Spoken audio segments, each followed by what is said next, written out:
Now this next section is directed all towards the story of Jack and the Beanstalk. And what we're trying to do is we're trying to make a story from that story. But first of all, you want to know how much the children actually understand about the story. And one of the ways that you can do that is by taking some sheets with the letters of the alphabet on.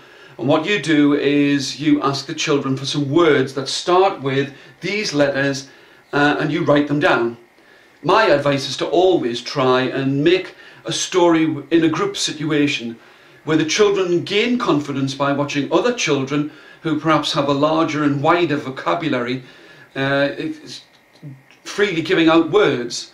And if the children shout out these words and you write them down, then you can use them to actually tell the story of Jack and the Beanstalk. Well, I don't have the dubious pleasure of having a class full of children in my front room, so what I'm going to do is I'm just going to try and think of some words, but you would throw it open to the children, and of course you would say, I'll only ask those children who put their hands up. But we'll start with the letter A, and well, A could be angry, because you've got quite a lot of different people inside of the story who are angry. The mother is angry with Jack because he's so lazy. The giant's an angry giant. Well, B, well that's pretty easy. Could always go for Beanstalk or just the beans.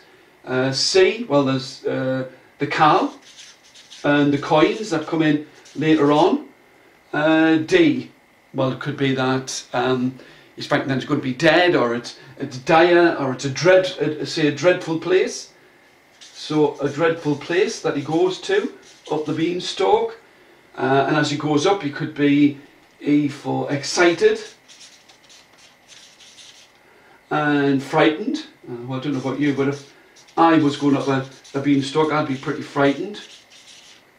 G for giant. Well, that's quite easy. And straight away we've got a list of words that are directly related to the story of Jack and the Beanstalk. Angry, beans, cow, coins, dreadful, excited, frightened, and the giant. Well, as you'll see when we come to do the technology with this story, you'll find that what I've done is I've done quite a number of the portions of the story, the beginning and the middle and the end. I've linked those to different colours. Well, one of the things you can do, as well as just having them all in one colour, you could maybe change colour, so that when the children say to you, I don't know how to write the word frightened, you can say it's the word beside the F, just under the red E, because it's a vowel. So let's have a little look. The H for the house that he lives in.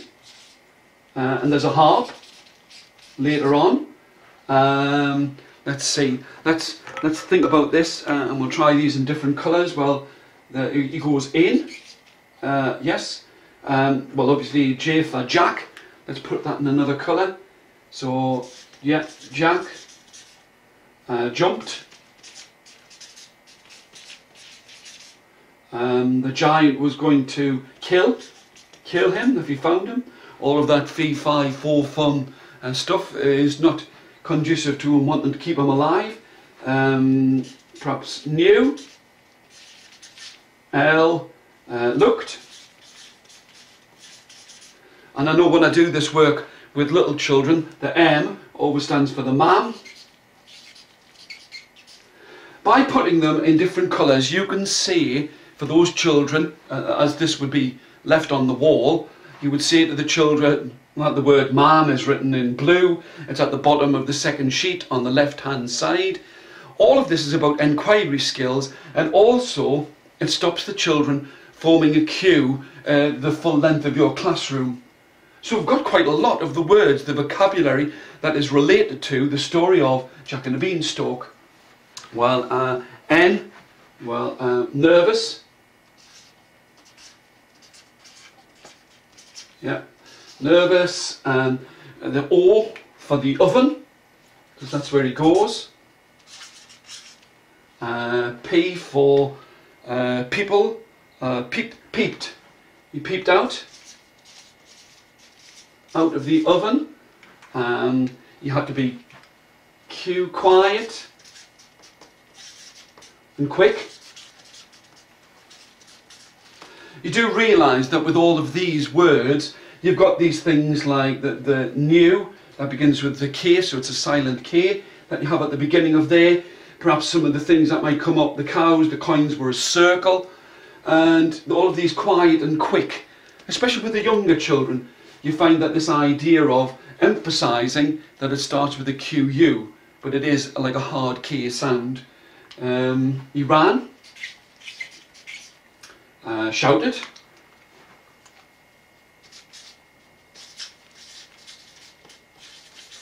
what about that giant?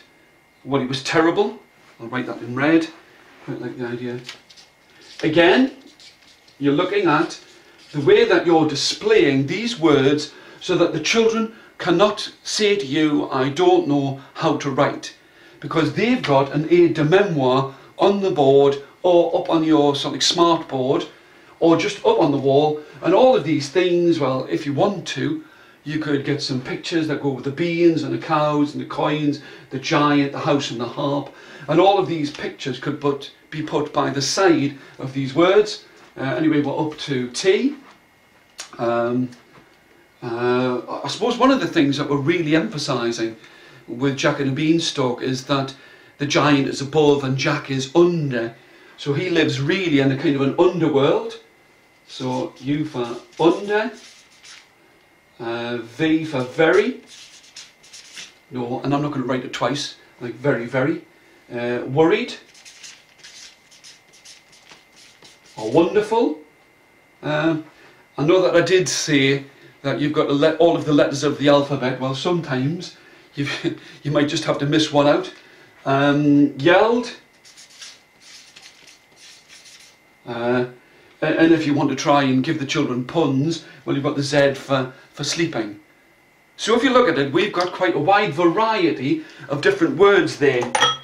Not just nouns, but some which are about feelings, some are about the settings, and you've made quite a mixture of words here. And with a little practice, you can get the children to do this, especially the older ones, where you tell the story starting at the letter A and running your way all the way through, as far as you possibly can, to the end of the alphabet. Jack's mother was very angry with him because when he went out, instead of getting money, he got beans for the cow. She was wanting coins. He felt dreadful, but when he saw the beanstalk, he was very excited. As he climbed, he was very frightened because he'd heard stories that there was a giant at the top of the beanstalk. But as he walked along a road, he saw that there was a huge house, and he could hear harp music coming from inside. And when he went in, Jack jumped when he heard that the giant wanted to kill him, for he knew that if he looked, he would find him inside and hiding. His mum would be frightened too if she knew just exactly where Jack had gone. He was nervous as he was inside of the oven, and he peeped outside, but he was very quiet.